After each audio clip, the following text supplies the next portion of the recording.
Hey, are you running a family-owned business where you are working and operating with family members, children, significant others? And have you ever wondered, how do I keep my marriage strong and my business strong at the same time? Have you ever felt like it's hard to keep the two aligned without one suffering? We've been there after 16 years of marriage, and tonight we're talking about some of the key strategies, including one strategy that is really the secret to how you keep your marriage solid while you're running a business, because running a business is one of the hardest things you will ever do. Building a successful and healthy marriage is an even harder thing to do that takes even more work. So there's a lot of overlap there. But we're going to dive into that. And I actually have to apologize to everyone because when I sent out the email for letting everyone know about this episode, I actually got it wrong. I said we've been married 17 years. We're about to celebrate 17 years. We've been together for 17 years, but we 16. have been married. In February, it'll be 16 years. Yes. So typical thing. I got the date wrong, but I thought it was longer because it's been Yeah, so. so it's nicer because it's longer as opposed to shorter. It's still the same thing. You don't know which the date I is, which forgot the is date. great. Usually she So forgets the date, and I remember it. But it's okay. so here's what I want to do. We're gonna have a conversation, talk through some things, and give honest feedback. She doesn't know the questions I'm gonna ask. I don't know the questions she's gonna ask. There are a few key things we want to touch on because here's the reality of running a business. There's stress. There's financial strain. There is you can have betrayal from clients. We ran a business before where we had an employee steal Yeah. company equipment, thousands of dollars of equipment, hold clients hostage because he was overseeing projects for clients when we ran a marketing agency, a previous marketing agency, and there was a lot of stress, a lot of hurt there.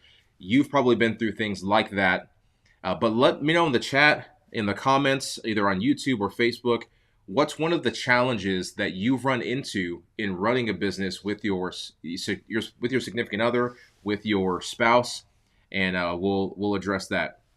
So this is my wife Heather. She's our chief of operations as well as our controller.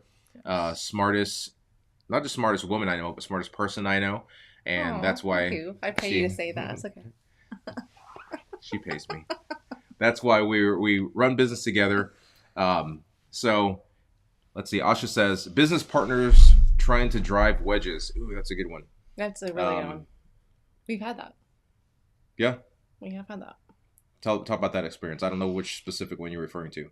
Um, the one we had with the celebrity clients, Oh, where yeah, it was the situation was we were running a full-on agency. We were doing a lot of celebrity clients. We had a partner involved in it that had a lot of connections into the industry, and so we were in business with them, and we were essentially partnering with them. They would find the clients, and we would go ahead and provide the support. And they were negotiating on for fees on our behalf to screw us out of the deal, essentially, to where we had little to no profit, and they made everything. And that was a tension point for us because I remember hmm. you were like, "Hey, I trust these guys." Not to say that you shouldn't, because you never know. But You for want to be me, able to trust your business partners. yeah. And I'm a little bit more skeptical of a person, so I was like, "I don't know. He seems like you're trying to screw you." And he's like, "Well, no, I think we'll be fine." And we went back and forth for a while on that. And then it was probably after 6 months Hmm. when we realized we were so deep in, we're like, crap, they are screwing us. And we, at that point in time, we're on the same page, and we did a lot of Yeah. shifting of how we address them and talk to them in negotiations. But yeah, it took us a while to, we were arguing back and forth for a while on that. Yeah, and we kind of have opposite approaches, but it always ends up at the same place. So Heather's approach is typically trust no one until they've earned the trust, Yes, and then she's extremely loyal, even can be absolutely. loyal to a fault. Me, I'm trusting. Probably I give the benefit of the doubt, but the moment that you break my trust, you're done. I'm very mercurial in that way. When you break my trust, you're done. You're dead to me. I will not trust you again. It will take a move of God for me to trust you again. So That I is think it's a true. good balance because I've learned to heed her wisdom.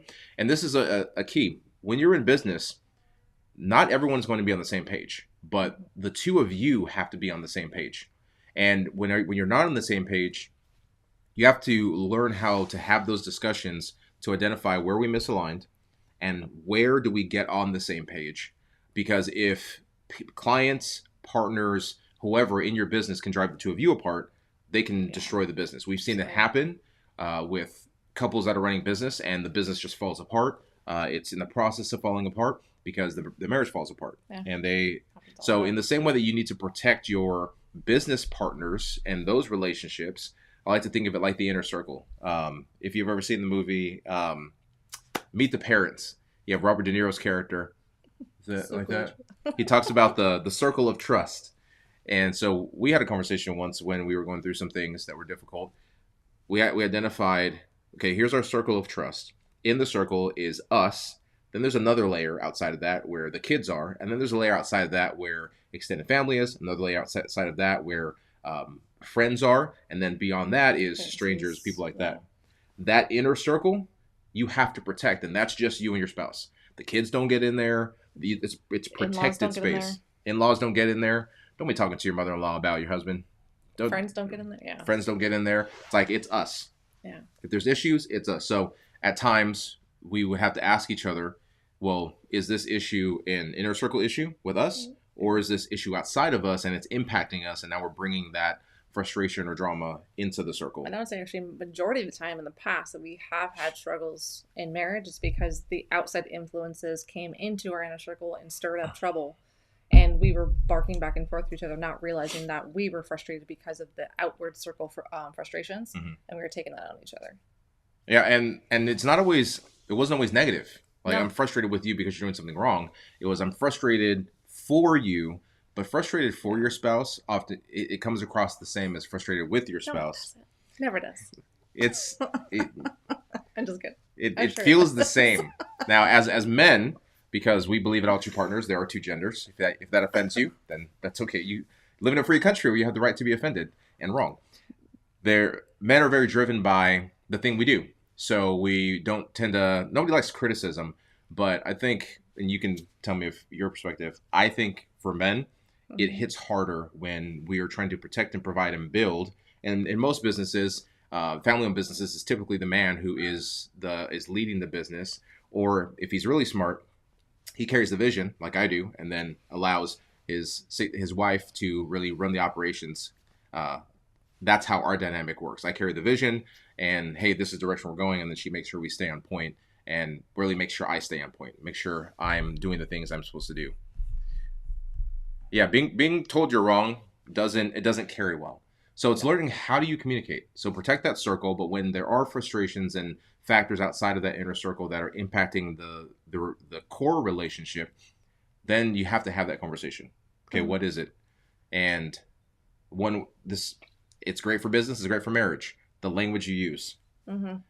I'm really frustrated for you because this thing is happening to you. Using language that doesn't accuse, it's not accusatory, it's not blame, it's not shame. When you're saying things like you should have, that's blame language. When you're saying things like, hey, Bobby, when you're saying things like, you always, you never. Oh, absolutes. I hate that. Yes. Yeah. There are no, the There's only no absolute should be, death we're in and this taxes. together. Well, we'll say death and taxes, but sorry. And death Yes, and taxes. You're right. She's also, like I said, she's a controller. So that she's going to take that perspective of death and taxes. But so the first thing is you got to protect that inner circle. So identify in your business, what are the core relationships? Now, if you run your business and your significant other isn't in the business with you, guess what? That's still a core relationship. It's actually probably even harder, I think, if one spouse is in a business, or even if you have separate businesses. I think that's even a harder dynamic because you have to protect the business and you also have to protect the relationship. But because there's such a separation of the day to day and the spending time and the commitment that you have, I think it's harder because I know early on, I was not really a part of your building of a vision initially. The first few businesses, actually. Yeah. And so for me, I kind of felt left out of maybe I'm not good enough to be a partner with you, or I can't believe you wouldn't consider me to be a partner. I'm super smart. I can do this. And it really wasn't that you didn't want me a part of it. It was you didn't know how to bring me into it because you were trying to build something on my behalf. And I didn't look at it as you're building on my behalf. I looked at it as you're building despite me. Yeah. And there were times when I felt like I was building despite you because I didn't know as a leader how to communicate. So being a husband and being a CEO, very, very similar. Yeah. Learn how to communicate well. Learn how to include people where now you're not pawning things off. You're delegating with purpose while providing the support. Learn how to recognize the value that others have to bring And how do you not just leverage that, because that's just using people, but how do you cultivate that? How do you pull out the value of that and create opportunity for others to thrive? So Yeah. when it comes to organization, like when our team travels, we go on site with the client. We've done 2 of those just in the last quarter. She books all the flight, all the travel. She'll send it to me. Hey, do you want these times? We'll book an Airbnb for the team. Do you like? She'll give me 5 options. I'll pick one, but I don't touch that stuff. I don't touch it at all. We know our strengths. If we're ordering food online, I do that. Oh, that's not fair. Otherwise, we have another anchovy pizza situation. Funny story. For whatever reason, I was talking to a client too who does the same thing. She said, "Yeah, I can relate to Heather because I do that too." I do, unfortunately. I don't know how. When she orders things online, I don't know how it happens. It'll It's come a smaller size. It's the pictures. The pictures. It looks like what you order, and then when you get it, it's much smaller than that, or much bigger. It's not. You got to know your strengths and weaknesses. I can see that I don't order well online. Yes, it's probably a good thing because I would spend probably a lot more money. But so anyway. We've learned to stay out of certain things. There's certain things like I don't touch the finances. Tell me what the finances are. Tell me where our revenue is at, where our cash is at. But I don't touch it. I don't pay bills in the business. I do an expense report if there's an event or something. So she sets those parameters. I operate within them. There's certain parameters I set, and then she operates within that. And I have no desire to be in that, which is great. It has a good balance because the things that you want to do, I don't want to touch, and the things that I enjoy doing, you don't like to touch. Yeah. So it works out well. Logan asks, how did you create that dynamic through much and great difficulty and many, many failures in that? And many fights. Many fights, many loud and intense conversations, broken furniture and things like that. And be transparent and honest. Like we've given each other emotional scars. I have actual scars from furniture that, one of our most intense moments, 2018, we were running an agency. Things were really stressful. The business partners that she talked about earlier, they didn't only steal profit from us, they renegotiated a contract that we owned and just decided, hey, this $13,000 a month, you'll get $2,500. We're going to give the rest to this person that you're outsourcing to. Yeah. And it wasn't a fair deal. So we eventually broke that relationship off. But then when the employee that we had, when they left and stole equipment, that day I was so frustrated. I was at the edge. And I'll get to you how we created this dynamic, working well together. She was asking me just out of concern. In hindsight, it was just concern. Hey, what are we going to do? I'm really concerned. She was a little intense, but it was our livelihood, right? And things were falling apart in business. And to be fair, I will say at that time, I had never, again, we've experienced some challenges in life. Mm-hmm. That was the first time I think I experienced a challenge that I couldn't get out of because it wasn't me driving it. It was me having to trust you to drive it because I couldn't do anything. There was really nothing I could do to fix the situation. So it was me saying, hey, what are you going to do? And again, I do remember coming back where I'm sure I was a lot more aggressive than what I. You weren't aggressive. You were highly concerned and justifiably so. So I received that in my ignorance. I received that as pressure, pressure, pressure. I'm failing. She wants answers. I don't have answers. And I was like, give me time to think. Okay, but what are we going to do? Just all she was looking for was reassurance.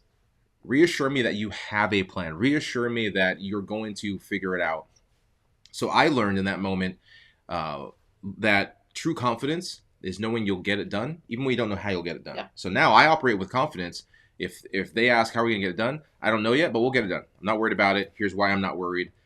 So you don't always have to have a plan, but you have to have a plan for how you're going to get to the plan. So in that situation, I lost it. I was overwhelmed emotionally. I was super stressed. I'd been sleeping 4 hours a day, working 18, 20 hours. I get it. Yeah. Well, no, not even at night. I was working until sometimes you're napping 2 in the morning, and then get 4 hours of sleep and get back up and go at it again. Barely making any money. I just reached the edge, and I decided I love my wife. I'm not going to take it out on her, but this IKEA shelf right here, I'm going to take it out on the shelf. And if anybody's ever owned an IKEA shelf, they are sturdy. That thing, those joints are sturdy. I hit that thing with force, with this fist right here, and I'm a martial artist. I know how to punch. I have a black belt rank. I'm still study. I hit that thing so hard, my fist rolled, and I broke both of these bones in my hand. And she looked at me right as I hit that shelf and said, "Oh my gosh, please tell me you didn't break your hand." And I looked at it, and it was you like slumped over, and I was like, I did. No, you didn't. I did. And I have the pictures of being in the hospital. 2 rods, a Yeah. cast. Months later, that was a hard lesson. So how do we create this dynamic? By learning to really listen more, to be Hmm. to shut up, Yeah. guys. Just shut up. I don't think Your it's your necessarily, wife has more wisdom than you do in a lot of and things. I will tell you, I think from my perspective, I wasn't really good at building you up either. Because I kind of grew up thinking guys are confident always they have everything they don't need to be built up, and all along the way you were, because you had such confidence in what you were doing, you seemed like you knew it all. And Hmm. so it was more so, it was criticizing without realizing I was criticizing you, because I was, my expectation was, yeah, you're doing this stuff, there's no surprise to me because you're very talented, so when you did all these That deals and did awesome, I'm like, okay, great, that's what you're supposed to do, and you're looking for me to say, hey, I did a great job, tell me you did a great job. I'm like, the like, validation. That's a you good don't need point too. validation. Like, what's validation for? Just do the next thing. And so for me as a high driver, I didn't recognize that you needed that. Yeah. And so innately, I was tearing you down as opposed to building you up unintentionally. And that's an important thing too. Like there's a lot of forgiveness that's happened, a lot of resentment, and a lot of conversations years later over that season, Yeah. even as recently as last year, having conversations about that particular year and hurts that were there, continually working things through. Um, Matt says he broke his hand too. Yeah, you've learning to control your emotions and divorce your emotions from the outcome of the business. And here's how you do that: you focus on the thing that matters most. We had a client that was going through a tough time. We're still working with them. Their business was um, essentially falling apart. They'd been really screwed over by a previous firm that they were working with. There was no cash. They were like, how do we save this? We're going to go out of business. We walked them through some difficult things. And as it was getting really tough, because it always gets bad before it gets Yeah. good. If you're going to build, you got to deconstruct before you can construct. And I told them this weekend, go away. Don't Mm. work, just go away. And they happened to have some like a reservation or something that was a gift to them to go up north. So they went up north, just played it with their kids. I saw it on Instagram, loved it, and they were really thankful for that because God, what we told them was your relationship is more important. If the two of you fall apart, everything falls apart because the business is built on you. So mm. I'm able to stay less emotional now from experience, but and having process for dealing with things, having a great team, still having Heather, and now extension with our other two team members. But we protect this relationship first, and if this is good, I can step out of the craziness of business and I can go confide in her, Mm. and that can be good. We can go away. Let's go up north. I want to go up north again soon, like next 2 weeks. So, Um, what's, get away and let that be your safe place. yeah. So there's yeah, hopefully that's helpful. I see comments here, folks on Facebook and YouTube. Yeah, so another thing I just thought of now as we were talking, Hmm. um, stepping away. Um, what's been being intentional about stepping away and how you do it and what you do. Um, when you step away, don't talk about business. Mm. Like men were good at compartmentalizing. We're not. Women are not great at compartmentalizing. Well, some Stereotypically, women maybe. I am not. Let's put it that the there. majority are not. Like ladies, like you comment, drop a comment, Facebook, YouTube. Like what's your opinion? Or I will say this: if you are if you're a female and you are good at compartmentalization, I need to know your secret, because I don't have that yet. so men, for your wife, create a safe space. Even if she's the one that primarily runs the business, do your job and create a safe space. Go book time away. And Or go for walking. this is the I'm going to share this thing, and then I'll share what is the secret thing that we learned actually from our Oh, pastor that is a game changer. Okay, so uh, Aubrey says not good at compartmentalizing. Asha says shut down and clean the house. That was the angry clean. I'm yeah. telling you what, that works wonders. That rage cleaning. That rage cleaning is a real thing. I'll tell you, the rage clean, once you have that, I'll tell you, if it's a good man, he'll step in and clean with you. And whatever you want to clean, they'll be done just to get you in a better mood. Not saying it's a good thing to do, but I it don't does always give have time results. to do that, so I rally the kids. I told the kids yesterday because she was stressed out because our room was a mess because there's laundry everywhere and just didn't have time to put it away. And I'm like, I got things to do. I don't have time to do this. So I told the kids, hey, I need you to clean this for mom. I'll give you both $20. We don't pay our kids for chores, but if I ask them to do something extra, then I'll pay them for that. Pay them for reading books, pay them for doing extra stuff. Yeah, I'm with you, Aubrey. I'm not good at. Yeah, I'm not great at it. At some point in time, I'll learn to do it better, but I'm not there yet. I'm getting better at it, but not. So, men, you have to compartmentalize for her. The way you do that is she can compartmentalize if she gets away from the mess of the house. Because as soon as you get back home, she's going to go into mom mode. She's going to go into rage clean mode. Go into take care of the house. And Heather's not the stereotypical 1950s housewife. She's very much more an entrepreneur, businesswoman, but she still wants her space clean. I think every person has those common things. So one of the things we learned during a really difficult season, we were at a previous firm and we were not happy. We were both working there. We were both in key leadership roles. And we found that the ethics didn't align. And this is a key point within this secret that we learned. You have to get really clear on what your values are. Absolutely. Yeah. They're clear. When your values are clear, your decisions are easy. So we knew that we value family. Mm-hmm. We value people over profit. We value building a legacy. So we were working inside of a company, a firm, and we weren't spending a lot of time with our kids. Like we would go out because we were making money. We didn't have time, but we had money, so we would go out and do things.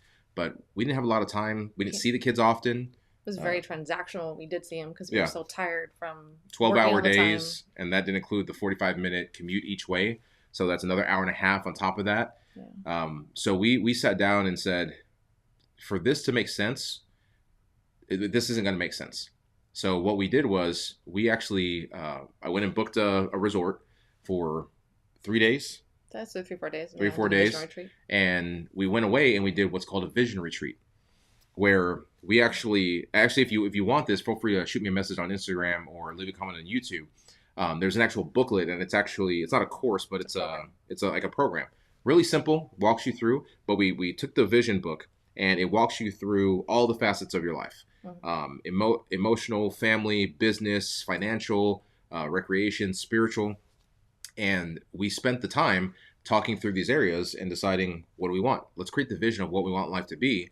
And after 3 days, and also keep in mind, those 3 days, we were in the room sometimes, like we got away, but we also she likes to spend time in the pool. So we had drinks, the pool, out in the sun. She was working on her tan. I had to work on my tan.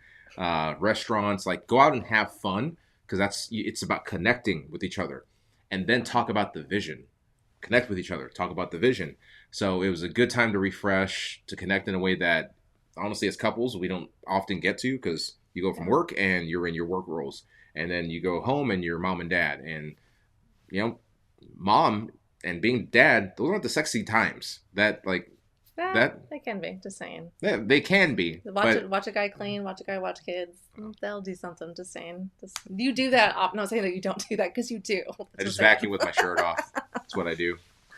Just saying, it can be that way too. But yes, to your point, it's not dedicated connection time. Yeah, have that dedicated connection time. So we wrote it all out. And what we found was, after writing it all out and doing that vision retreat at the end of those 3 or 4 days, what we were doing within that company, how our life was structured, we didn't like. It didn't align. So we made a plan, and we stuck to the plan. Within 3 months, we left the company. We didn't have jobs to go to. We said we're not going to miss the best years with our kids. In their 15, at the time they were 13 and 8. And we weren't going to miss those years. We had a daughter who was going to college, who needs support. So we made the decision, family matters more. Those relationships matter more, because that's the next circle out from our inner circle of just us. And we put in our resignations. They asked us to stay longer. We honored that, because we wanted to set our teams up for success. But we left. And we left with, didn't have a bunch of money stored up. We left with, that's true, but we had a little bit stored up, enough to get us. We were fine at that point in time. Like for 2-3 months. No, we had more than that. That's why your finances.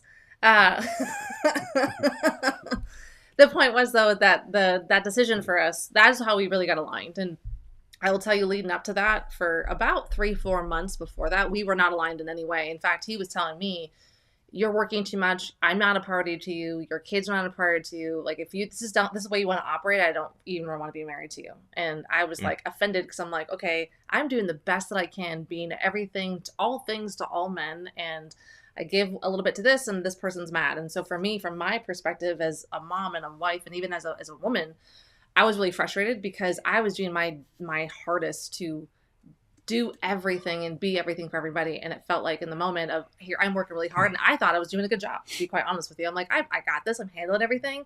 And then to hear him say that, it was just completely deflating to me. And first I got irritated and defensive.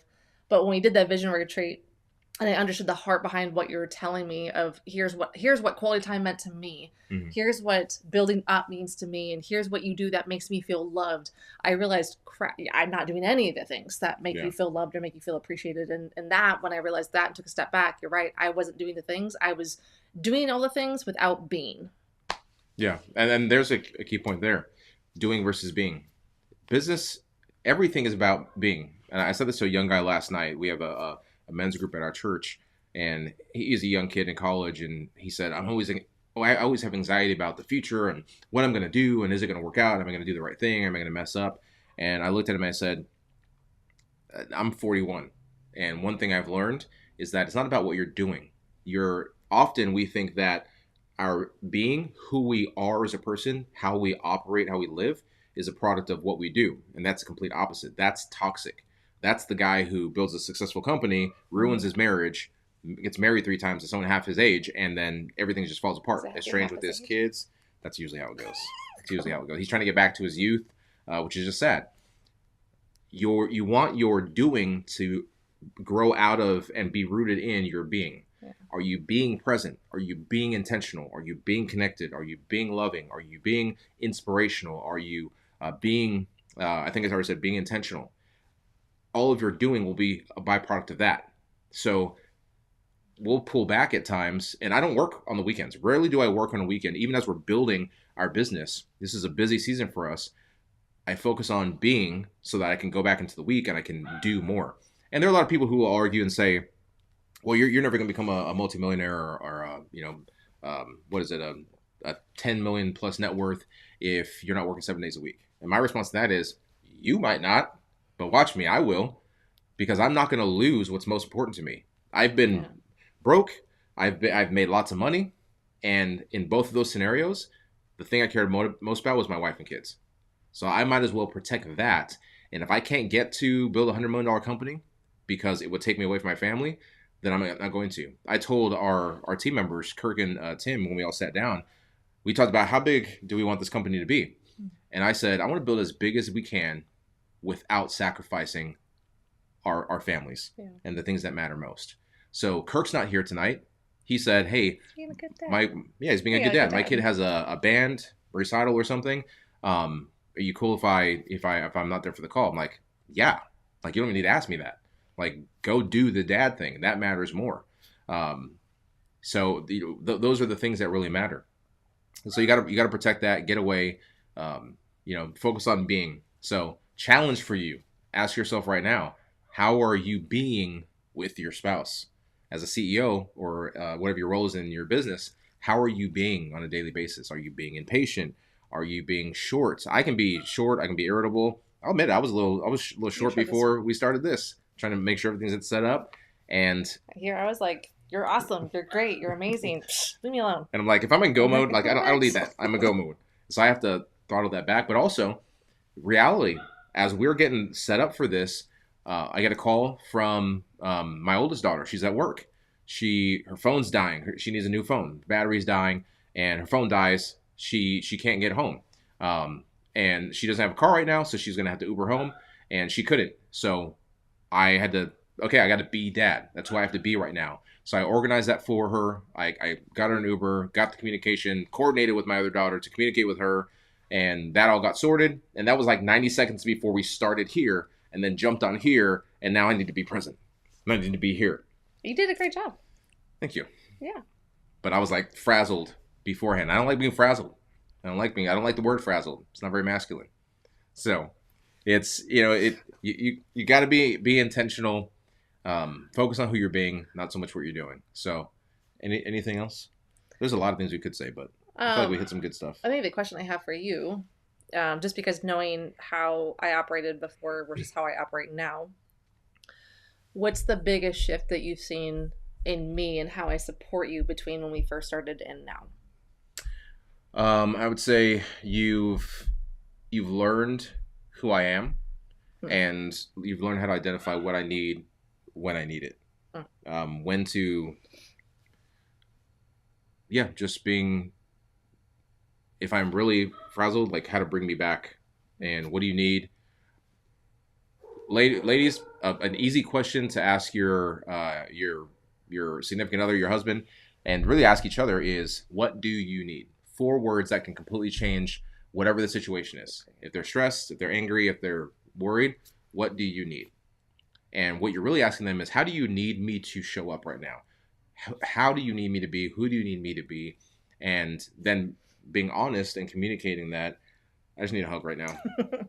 I need to go to the gym. I need to go break it, punch some stuff. That's why I do martial arts. I got to get it out. I got to hit somebody. I got to get that stuff out. I've got it's a Bob dummy. I forget what it stands for. It's actually an acronym, but one of those martial arts dummies. So I'll just take it out on that. If I'm frustrated with the client, I'll take it out on Bob over there. You sound like a rager, but I know you're not. But you kind of I've sound like a got, rager. hey, I like most alpha men. There's a their reality is there's an aggressiveness there. Like, you can't succeed in business unless there's a lion. But men, you got to learn to keep that lion on a leash. You got to learn how to make him submit to you, and he doesn't get let off the leash until it's time. You mess with my family, you attack my wife, you attack my kids, the lion's coming off, and he's getting out of the cage, and will bite your face off. Outside of that, it's more. I try to be more puppy dog. Keep it chill. So I want to say, Matt had a comment. Matt says, uh, a great question I like asking myself in hard moments is, what do I really want from this conversation? That's a great one. It forces you to reframe the conversation for the outcome you truly want. That's really good. Yeah. That's really good, and especially since you get caught up in the tit for tat oftentimes, especially if it's a high stress moment or if you're tired or frustrated, whatever the case may be.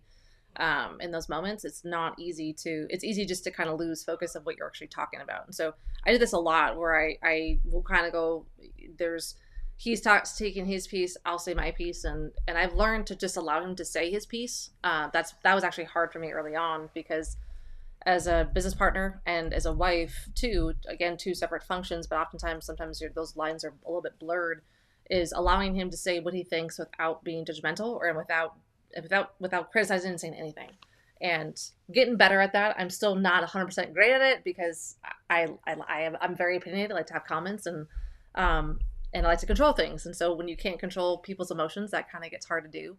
But that is something that I always ask myself, is as he's going and speaking his mind and his opinion and his thoughts, I keep asking, if it gets blurred, what am I trying to accomplish in the situation? That actually helps me to not speak everything that comes through my head. And if you know me, everything that comes through my head, I pretty much will speak, and I go through 3 filters. First one's not great at all. It's usually a cuss word. Second one's a little bit better. Third one's like, this is as best it's going to get, so it's going to come out. And then the fourth filter is me, and I just say, don't say that. Yes. Don't say that. But typically when I have that, it's trying to give that a moment of, do I say something or just let it go and just be present and hear that? And oftentimes when I have that voice in my head to say, like the devil inside of me of like, just say this. And I ask myself, what do I want from this conversation? And I ultimately want to know, what does he need? What does he want from me? And that helps me to just be quiet and listen. And then I can understand when I ask, as I hear him talk, I can sense, okay, here's what he's needing from me. Let me confirm, is this what you need? And if that's what he needs, I go out and I okay, let's go attack it. Let's go get it. And that's really what it is. I mean, and this extends beyond, how you treat your spouse, you will treat your employees. And if you're treating your employees better than you're treating your spouse, you got some things you got to realign. You need to like step back. Today I had a conversation with one of our team members, and I just reached out and said, hey, I can tell you're stressed. I can tell that I wanted to check in. And it was, as a leader, it's not about, a lot of leaders, what they try to do is when they see someone is not necessarily struggling, or if they are struggling, or they seem more tense or stressed, is to say, hey, you got to get this done. You got to come on, let's go. Get your head in the game. That's not leadership. Leadership is showing up and saying, what do you need from me? How can I support you? Because that's what a team is. And so a lot of companies will say, oh, we're one big family. Well, not We every don't family think is like that. functional. Some Yeah. families are dysfunctional. Um, how are you showing up for people? Like, how are you being? So hopefully that gave you guys value. I want to open it for if you guys have questions. Mhm. But the number one secret to keeping your business from ruining your marriage is get away. Do that vision retreat. Go away for a few days and agree on, discuss, brainstorm, imagine, dream about how you want your life to look, and build your business around your family and build your family around your marriage, and everything else will work out. So yeah. All right. So I want to open it up for questions to everyone on YouTube. If you want to be here for the Q&A, make sure you look at the description below this video and hit the link, and you can join us every Wednesday where we go live for the Business Builders weekly call. Hit the description, check the link, go register. You'll get the notifications about the next call, which is next week. And we're continuing talking about relationships. Kirk and Tim will be back, and we're going to dive into some other aspects of relationships. But this week, we want to start with the most important. Anything to say for everybody on YouTube and Facebook and all the places? Uh, I think that business and building a business and building a family, it's a lifelong commitment. Hmm. I think that's a piece that oftentimes couples, especially in modern day society, forget or don't consider. And so I would ask, like for us, one of the things that to help us at least with building was we're not gonna the divorce is not on the table for It's us. not an option. It's either one of us is gonna die or we stay together. And so Happily ever after or unhappily ever after. and I don't want to say unhappily ever after, but the commitment to say, hey, if we're not aligned, or if this is not working out, we need to figure out what it is to get on the same page and learn about each other, fix the broken parts of ourselves that are, whether it be past hurts, insecurities that we maybe have, or just honestly some bad habits. Like there's some bad habits that he thinks of me, and I know I have some annoying habits that he does. Be able to kind of come and be on the same page with those. I think that's Yeah. a big thing because lifelong, it is a lifelong commitment if you so choose it to be. But I feel like oftentimes people stop short of that and they think, okay, this is easy. I'm going to start over and do this with another person. And you realize you're going to run the exact same problem with the next person in line. And you're going to be 3, 4 marriages in and realize maybe I am the problem, or else I'm not good at communicating with my spouse or my partner and figuring this thing out. And so Yeah. I would say between that lifelong and if you're trying to go into a partnership with somebody else, treat it like a marriage, because ultimately if you get into business with somebody else, that is a marriage. Legally, you are legally bound to that person. So it is like a marriage. And if you don't structure it the right way, there's a lot of pain and heartache that can come with that. And we've learned the hard way, the good and the bad. Take half of everything. All right. Well, YouTube, Facebook, register so you can be on the live call, and we're going to jump into a Q&A.